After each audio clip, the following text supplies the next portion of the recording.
কনসোলে এখানে অনেকগুলা ইনফরমেশন দেখা যায়। এই কোনায় যদি আমি আরেকবার অন করে দেখাই, এখানে একটা সার্ভিসের একটা চিহ্ন ওঠে এবং এখানে টাইম দেখা যায়, এখানে গিয়ার দেখা যায়, এখানে কত কিলো চলছে, এখানে ফুয়েল ইন্ডিকেটর, তার সাথে ট্রিপ এ ট্রিপ বি তো রয়েছে, তার সাথে কত কিলোমিটার এভারেজ যাবে সেটাও দেখায়।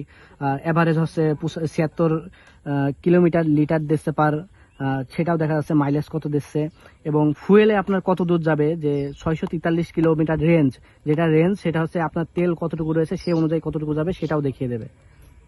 এখানে উপরের দিকে হচ্ছে সাইড স্ট্যান্ড রয়েছে, এখানে হচ্ছে হাই বিম, লো বিম এবং নিউট্রাল দেখা যায়, এখানে ইগনিশন রয়েছে। এবং যদি আমি দেখাই স্টার্ট করে, তাহলে সবগুলো একসাথে দেখানো হয়তো বা পসিবল হতে পারে।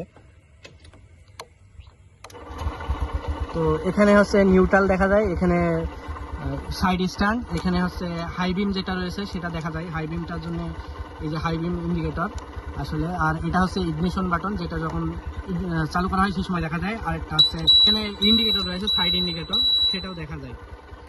এই ছিল মিটারের।